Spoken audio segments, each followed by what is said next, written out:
আজকের ভিডিও শুরু করার আগে আমি আপনাকে একটি দৃশ্য কল্পনা করতে বলছি। অন্ধকার ঘর, টেবিলের ওপর একটি প্রাচীন পুঁথি, শতাব্দীর পর শতাব্দী ধরে যার নাম উচ্চারণ করলেই বিতর্ক জ্বলে ওঠে। কেউ একে ধর্মের ভিত্তি বলে, কেউ একে সামাজিক শৃঙ্খলার আইন বলে, আবার কেউ বলে এই বইটাই নাকি বৈষম্যের শিকড়।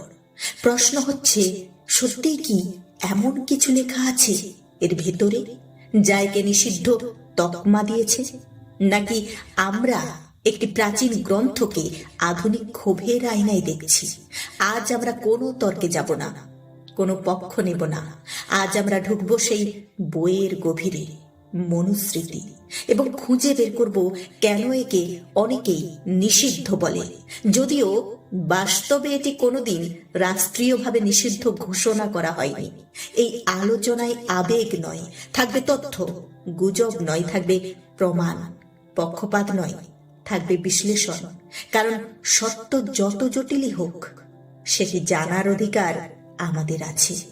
প্রথমেই একটি গুরুত্বপূর্ণ তথ্য পরিষ্কার করা দরকার। মনুস্মৃতি কখনো স্বাধীন ভারতের সরকার দ্বারা নিষিদ্ধ ঘোষিত হয়নি।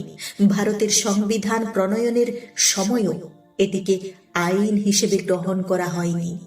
তাহলে নিষিদ্ধ শব্দটি এলো কোথা থেকে? এই শব্দের জন্ম রাজনৈতিক প্রতিবাদ, সামাজিক ক্ষোভ এবং ইতিহাসের সংঘাত থেকে। এখানে একটি মোড় আছে যা অনেকেই জানেন না, ব্রিটিশ কানেকশন। 1794 সালে স্যার উইলিয়াম জোন্স যখন এটি প্রথম ইংরেজিতে অনুবাদ করেন, তখন ব্রিটিশরা এটিকে হিন্দুদের একমাত্র আইন হিসেবে ধরে নিয়েছিল। অথচ বাস্তবে তখন ভারতে অনেক আঞ্চলিক সামাজিক নিয়ম প্রচলিত ছিল। ব্রিটিশদের এই একপাক্ষিক দৃষ্টিভঙ্গি মনুস্মৃতিকে আধুনিক ভারতের প্রধান রাজনৈতিক বিতর্কের কেন্দ্রে নিয়ে আসে। মনুস্মৃতি আসলে কি? এটি ধর্মশাস্ত্রের একটি গ্রন্থ। আনুমানিক খ্রিস্টপূর্ব 2য় শতক থেকে খ্রিস্টীয় 2য় শতকের মধ্যে এটি সংকলিত। এটি স্মৃতি সাহিত্যের অন্তর্গত, অর্থাৎ বেদের পরবর্তী সামাজিক ধর্মীয় আচরণ বিধি। এখানে সমাজের গঠন, রাজধর্ম, শাস্তি বিধান, উত্তরাধিকার আইন, নারী পুরুষের ভূমিকা এবং বর্ণ ব্যবস্থা নিয়ে বিধান দেওয়া হয়েছে।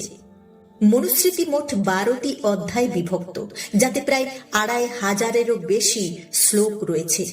প্রথম অধ্যায়টি সৃষ্টিতত্ত্ব নিয়ে, ব্রহ্মা, মনু ও মানব জাতির উৎপত্তি। এখানে আইনকে সরাসরি আইন হিসেবে নয়, মহাজাগতিক শৃঙ্খলার অংশ হিসেবে উপস্থাপন করা হয়েছে। যখন কোনো নিয়মকে সৃষ্টির সঙ্গে যুক্ত করা হয়, তখন সেটি প্রশ্নের ঊর্ধ্বে তুলে ধরা সহজ হয়। 2য় থেকে 6ষ্ঠ অধ্যায়ে শিক্ষা ও দৈনন্দিন জীবনযাপন নিয়ে আলোচনা করা হয়েছে। এখানেই প্রথম বিতর্কের বীজ বপন করা হয়। জ্ঞান চর্চা সবার জন্য উন্মুক্ত নয়, এই ধারণা আধুনিক মানবাধিকারের ধারণার সঙ্গে সাংঘর্ষিক। 7ম ও 8ম অধ্যায়ে আছে রাজধর্ম ও বিচার ব্যবস্থা। এখানে একটি বিষয় আপনাকে চমকে দেবে। একই অপরাধের জন্য শাস্তির মাত্রা বর্ণভেদে আলাদা। আধুনিক আইনের চোখে এটি ঘোর অসমতা।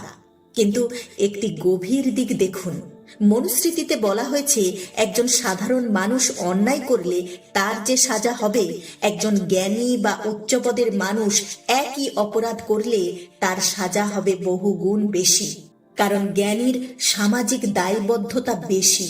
তবে প্রশ্ন হলো, বাস্তবে কি এই উচ্চতর সাজা কার্যকর হতো, নাকি এটি নিচু বর্ণকে দমানোর হাতিয়ার হিসেবেই থেকে গিয়েছিল?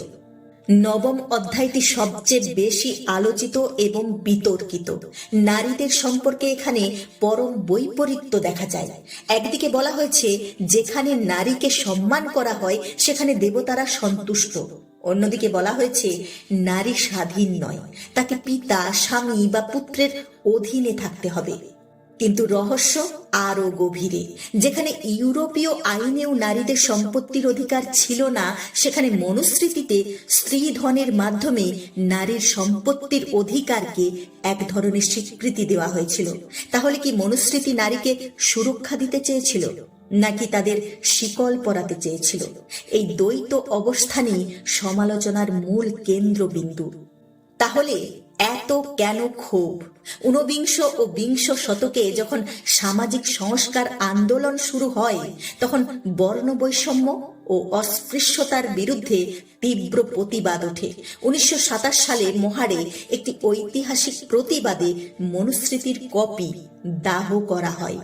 এই প্রতিবাদের নেতৃত্বে ছিলেন ডক্টর ভীমরাও রামজি আম্বেদকর। তার যুক্তি ছিল যে গ্রন্থ সামাজিক বৈষম্যকে ন্যায়সঙ্গত বলে তা নৈতিকভাবে গ্রহণযোগ্য নয়। সেদিন চিতা জ্বলেছিল শুধু একটি বইয়ের নয়, চিতা জ্বলেছিল হাজার বছরের পঞ্জীভূত ক্ষোভের। এই ঘটনায় মনুস্মৃতিকে প্রতিবাদের আগুনে পোড়া বই হিসেবে পরিচিত করে। মনুস্মৃতি আজ একটি সংঘর্ষের প্রতীক। একদিকে এটি ঐতিহাসিক দলিল, অন্যদিকে বিতর্কিত মহাদর্শের প্রতীক। সব পণ্ডিত একমত নন যে মনুস্মৃতির সব শ্লোক একই সময়ের বা একই লেখকের। কিছু শ্লোক পরবর্তীকালে সংযোজিত হতে পারে এমন মতও আছে। সম্ভবত সবচেয়ে বড় সত্য হলো মনুস্মৃতি নিজে যতটা শক্তিশালী নয়, তার ব্যাখ্যাই তাকে শক্তিশালী করেছে।